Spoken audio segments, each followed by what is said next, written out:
Saya tidak mengurusi masa kini. Siapapun presidennya, saya tetap di sini. Indonesia ada atau tidak ada, aku tetap mencintaimu dan aku ingin menemanimu ke masa depan. Saya mengurusi dari Kanjeng Nabi ke belakang sampai Nabi Ibrahim, nek perlu sampai Nabi Adam, terus ngantek Wali Songo, terus ngantek para wali di Tapal Kuda sampai Lamongan, Tuban, Gresik dan seterusnya, dan masa depan tahun 2025 ke atas di mana Anda akan menjadi pemimpin. Masa kini aku gak ngurusi, ya, karena Anda ini gak gelem diurusi. Aku gak ditakoni, aku gak jawab. Mergo gak ditakoni. Aku takon, anggitmu masa kini ku kapan? Kapan masa kini? Saiki misalnya detik ke 1, kan manggon detik 1, 2, 3, kapan kon leren? Kapan kon berada di masa kini? Tahu tak kon leren di masa kini? Tidak ada masa kini. Yang ada adalah masa silam kita belajar kepada Kanjeng Nabi dan semuanya para wali, dan masa depan di mana engkau akan menjadi pemimpin Indonesia. Jangan cemas terhadap keadaan hari ini apapun saja, karena urusanmu adalah masa depan. Binalah dirimu, belajarlah dengan baik, ampuhkan mentalmu, seimbangkan jiwamu, engkau akan menjadi pemimpin masa depan. Dan ini akan terjadi sesuatu yang Anda semua tidak akan pernah menduganya. Tidak hanya di Indonesia tapi seluruh dunia. Maka Anda harus harus siap bahwa Anda adalah makhluk yang akan dipentaskan, dilantik oleh Allah untuk menjadi penghuni kehidupannya lebih baik di masa yang akan datang. Ini ya, wes ojo khawatir, kok mulanya aku ngancani awakmu.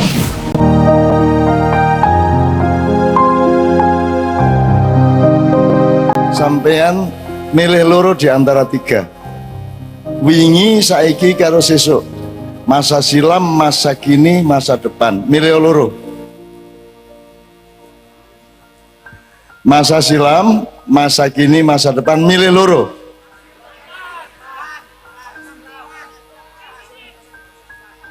Ya. Masa silam, masa depan. Masa silam, masa depan. Saya tidak mengurusi masa kini. Siapapun presidennya, saya tetap di sini. Indonesia ada atau tidak ada, aku tetap mencintaimu dan aku ingin menemanimu ke masa depan. Saya mengurusi dari Kanjeng Nabi ke belakang sampai Nabi Ibrahim, nek perlu sampai Nabi Adam, terus ngantek Wali Songo, terus ngantek para wali di Tapal Kuda sampai Lamongan, Tuban, Gresik dan seterusnya, dan masa depan tahun 2025 ke atas di mana Anda akan menjadi pemimpin. Masa kini aku gak ngurusi, ya, karena Anda ini gak gelem diurusi. Aku gak ditakoni, aku gak jawab. Mergo gak ditakoni. Aku takon, anggitmu masa kini ku kapan? Kapan masa kini? Sekarang itu kapan? Saiki ku kapan? Dino iki jam piro? Saiki jam piro? Oke. Jam 12, menit ke berapa? 24, detik ke berapa? Detik ke berapa? Saya tanya, kapan kamu berada di masa kini? Jam 12, jam 11, menit ke 45, detik ke berapa? Saya ini misalnya detik ke 1, kan manggon detik 1, 2, 3, kapan kon leren? Kapan kon berada di masa kini? Tahu tak kon leren di masa kini? Tidak ada masa kini. Yang ada adalah masa silam kita belajar kepada Kanjeng Nabi dan semuanya para wali, dan masa depan di mana engkau akan menjadi pemimpin Indonesia. Jangan cemas terhadap keadaan hari ini apapun saja, karena urusanmu adalah masa depan. Binalah dirimu, belajarlah dengan baik, ampuhkan mentalmu, seimbangkan jiwamu, engkau akan menjadi pemimpin masa depan. Dan ini akan terjadi sesuatu yang Anda semua tidak akan pernah menduganya. Tidak hanya di Indonesia tapi seluruh dunia. Maka Anda harus siap bahwa Anda adalah makhluk yang akan dipentaskan, dilantik oleh Allah untuk menjadi penghuni kehidupannya lebih baik di masa yang akan datang. Ini ya, wes ojo khawatir, kok mulanya aku ngancani awakmu, ya. Aku dewe gak masalah, aku wis tuwek gak masalah. Aku dadi apa gak dadi apa gak paten. Sing penting aku ndelok raimu seneng, semangat, pinter, apik, ya, seimbang dan punya daya juang ke masa depan semuanya. Yes. Oh, no. Oke ya, kanca-kanca ya. Berpikir masa depan. Masa kini ya, sing penting kon mangan. Boyo apa carane ya, sing penting kon iso bertahan urip, tapi pikiranmu ke masa depan. Fal tandur nafsun ma qaddamat. Surat apa, ayat berapa? Akai hadiah 10.000. Ya ayyuhalladzina amanu taqullaha fal tandur nafsum ma qaddamat lighad wattaqullaha innallaha khabirum bima ta'malun. Terus wala takunu kalladzina nasullaha wa ansahum anfusahum ulaika humul fasiqun. Terus la yastawi ashabun nari wa ashabul jannah ashabul jannati humul faizun. Nanti malam dibaca surat Al-Hasr ayat 18 sampai terakhir. Itu tadi hanya sampai 20, tapi teruskan 21-nya ya. Diwoco, cek awakmu karo Gusti Allah dikompatibelkan terhadap masa depan yang lebih baik dari sekarang.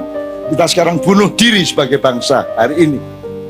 Maka jangan urusi hari ini. Yang penting kamu tidak ikut bunuh diri, kamu tidak ikut surut, kamu tidak ikut kematian-kematian, kamu tidak ikut kehancuran-kehancuran. Kamu yang bagian hidup mulai fajar hari, sholat subuh, satu matahari terbit, dan masa depan kita akan cerah bersama-sama.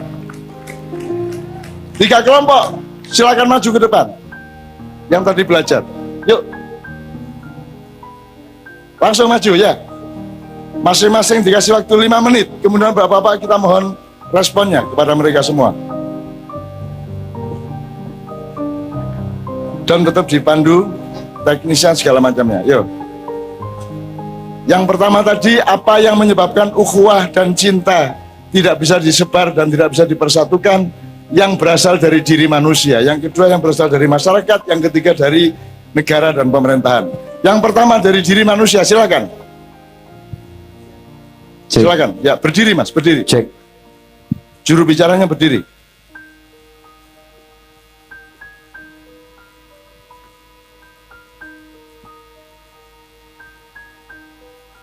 Cek. Terima kasih. Assalamualaikum warahmatullahi wabarakatuh. Ya, kami dari kelompok Joko Tingkir akan memaparkan apa yang menyebabkan putusnya jalinan ukhuwah antar manusia yang berasal dari dalam dirinya manusia. Yang pertama, ini berasal dari pemikiran kami berlima, sudah kita satukan. Yang pertama adalah kurangnya pemahaman tentang ilmu keagamaan. Jadi metodologinya bahwasanya apabila kita sebagai manusia tidak mengerti atau tidak mempunyai unsur ketakwaan ataupun juga unsur pengetahuan tentang agama yang dimana tentang agama itu pasti mengajarkan tentang kebaikan. Tidak mungkin sebuah agama mengajarkan tentang keburukan. Jadi yang pasti inti pemahaman pertama adalah yang menyebabkan ukhuwah retak dari dalam diri manusia adalah kurangnya pemahaman tentang ilmu agama. Untuk yang kedua, yang menyebabkan keretakan atau tidak terjalinnya sebuah ukhuwah adalah individualisme dari masing-masing manusia itu sendiri, dari dalam diri kita sendiri. Apabila kita mempunyai unsur individu atau idealis yang sangat kuat, terutama dalam peningkatan tentang egois dan sebagainya, yang pasti sok rumong, sok iso, yang pasti tidak akan pernah terjalin suatu ukhuwah yang baik dari dalam diri manusia itu sendiri. Untuk yang ketiga adalah adanya sebuah kesenjangan sosial. Aku tani, bapak meniko dan ramil, bapak meniko kapolsek dan sebagainya. Yang pasti itu pemaparan dari kita sebagai dari kelompok Joko Tingkir mungkin nanti Mbah yang akan menambah lebih banyak lagi. Terima kasih. Wassalamualaikum warahmatullahi wabarakatuh. Waalaikumsalam warahmatullahi wabarakatuh. Bentar, kalau kesenjangan sosial itu sebenarnya urusan yang kedua, kelompok kedua yang dari masyarakat disebut kesenjangan sosial. Kalau dalam diri sini misalnya dengki, nafsu keduniaan, gitu-gitu ya. Nah, hasilnya nanti mulu-mulu aku lihat. Itu ya. Jadi kon kudu analitis terhadap dirimu dan keluar. Ojo sampai salah ndelok njeromu, ojo salah ndelok njobomu. Iya, maksud kami dari kesenjangan sosial itu seperti ini. Misalkan saya sebagai tani, orang tani misal orang miskin lah gitu. Jadi misalkan bapak sinten Pak, saking koramil Pak, sinten Pak, namine asmanipun Pak Ali nggih. Napa Pak Ainur lah ngoten. Tiang sugih ngoten Pak. Terus kecenderungan saya untuk mendekat kepada beliau kan kita sudah urung sendiri karena apa, kita merasa orang tidak punya, orang tidak mampu ngoten Pak. Berarti unsurnya adalah minder, Nggih, ngoten. rendah diri. Nggih. Nah, kalau analitis agak sedikit jernih, berarti yang cukup Anda sebut adalah rendah diri. Nggih. Ngoten, Mas. Apa kadang-kadang cemburu atau dengki kan gitu. Oke, tapi enggak apa-apa. Anda sudah mengerti dialektikanya. Tepuk tangan untuk kelompok yang pertama. Silakan yang kedua. Assalamualaikum warahmatullahi wabarakatuh. Saya kelompok Celele. Memangnya saat ini di antara pemikiran dari manusia, karena memangnya kesadaran manusia saat ini kan masih berkurang.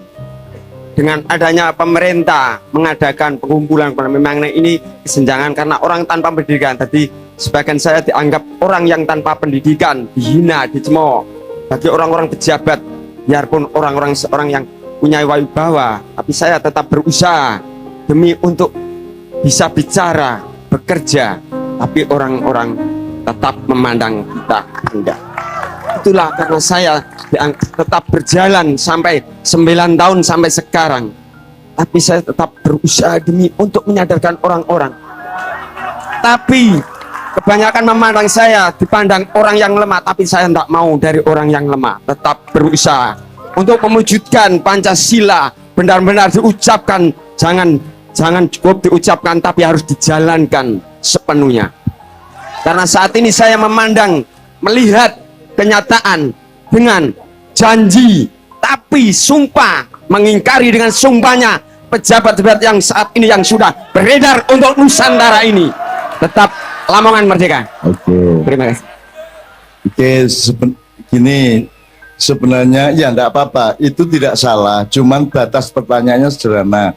Kalau dari masyarakat, apa sih yang menyebabkan kok kita itu tidak ukhuwah, tidak kompak, terus tidak saling menyebarkan cinta, tapi kedengkian atau kecemburuan atau segala macam itu apa saja, misalnya kaya miskin dan seterusnya.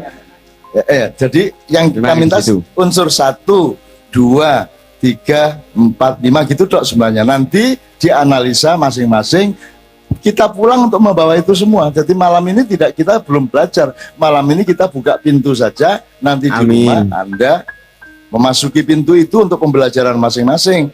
Karena belajar yang benar bukan hanya menerima, tetapi justru Anda menanamkan benih, kemudian Anda kembangkan sendiri dalam proses hidup Anda. Tapi by the way, tetap tepuk tangan untuk kelompok yang kedua. Oke, yang terakhir, sebutkan unsur-unsur Mas. Sepurane aku mang belani Cak Kartolo rodok serius ya. Tenonopo. Oke, ya, Mas ya. Assalamualaikum warahmatullahi wabarakatuh. Saya dari kelompok Tahu Campur. Makalah yang diberikan kepada saya itu mengapa sulitnya ukhuwah cinta yang timbul dari pemerintah. 1. Ketidakadilan. Artinya kemiskinan, ketimpangan sosial. Yang kedua, pimpinan tidak menjadi bapak negara tapi hanya sebagai bapak kelompok. Yang ketiga, hukum tajam ke bawah, tumpul ke atas.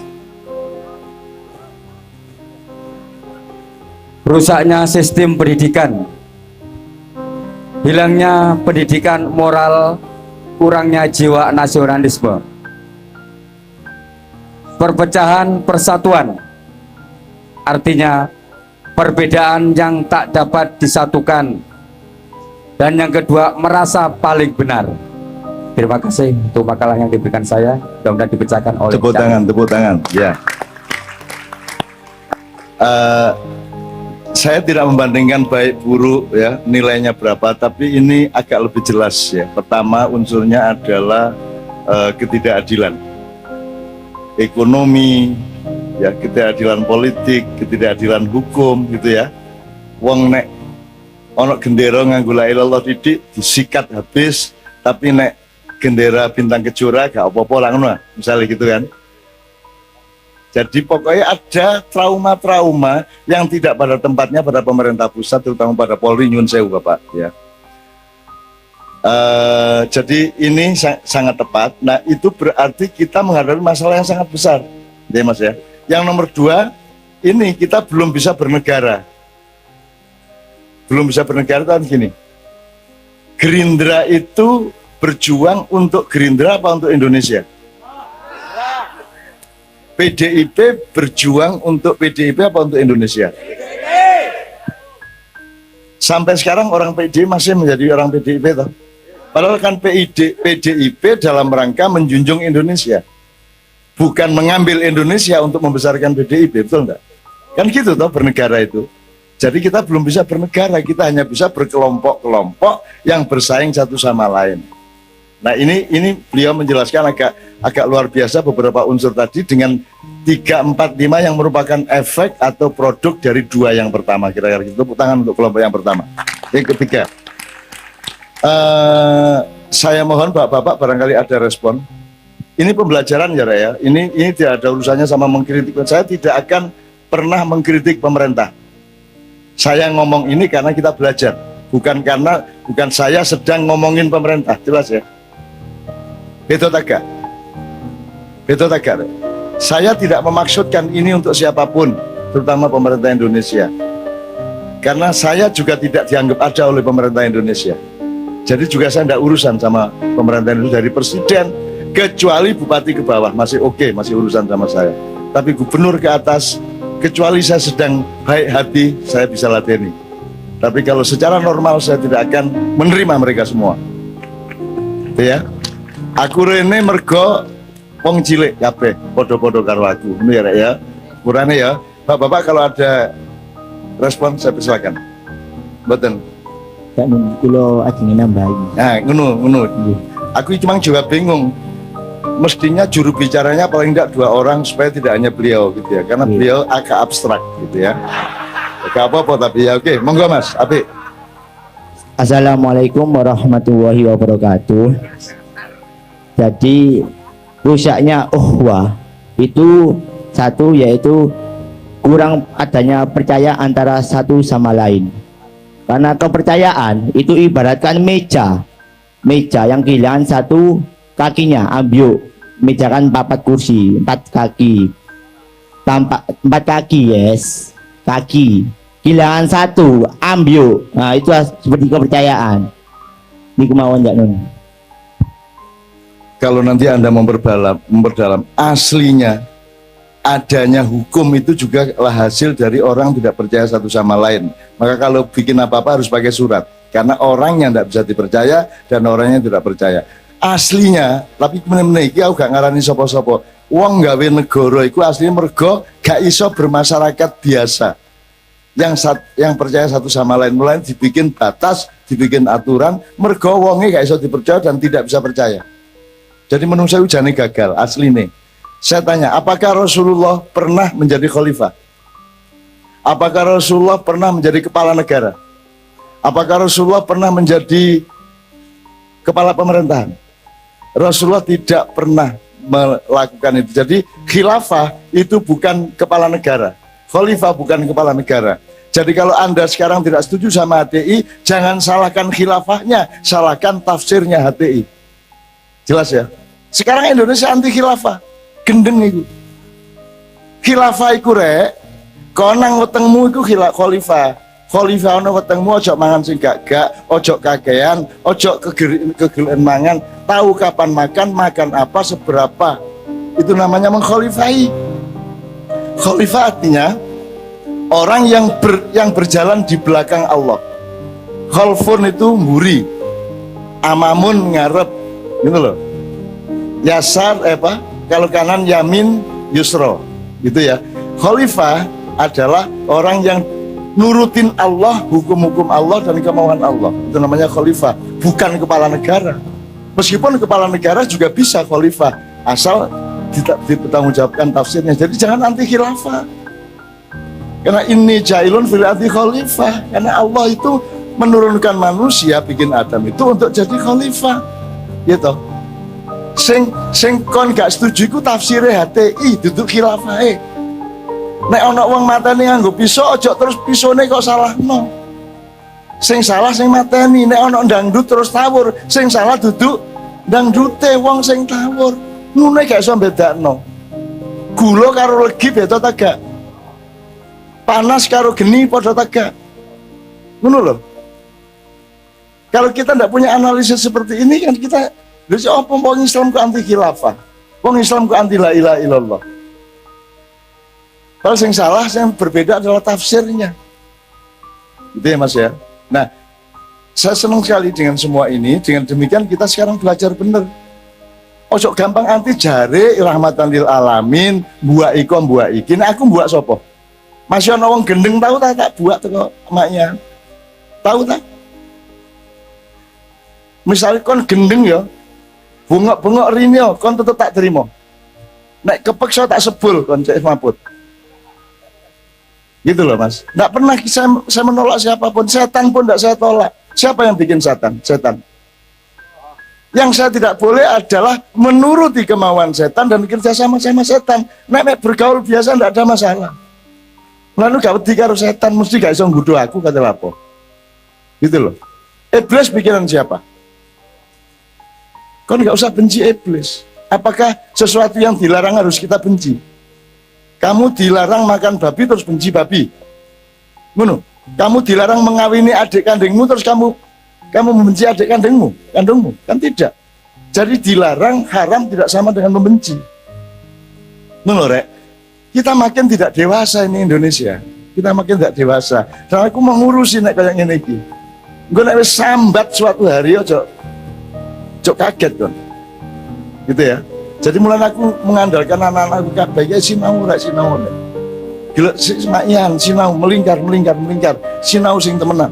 Supaya Allah membimbingmu dan Anda menjadi pemimpin yang lebih baik daripada yang sekarang. Okon kok jare takon Cak Nun setuju tak gak presidene? Aku kan urusan setuju gak setuju, aku urusan arek enom sing akan jadi pemimpin masa depan. Kan gitu. Gitu ya. Tepuk tangan untuk 3 kelompok kita.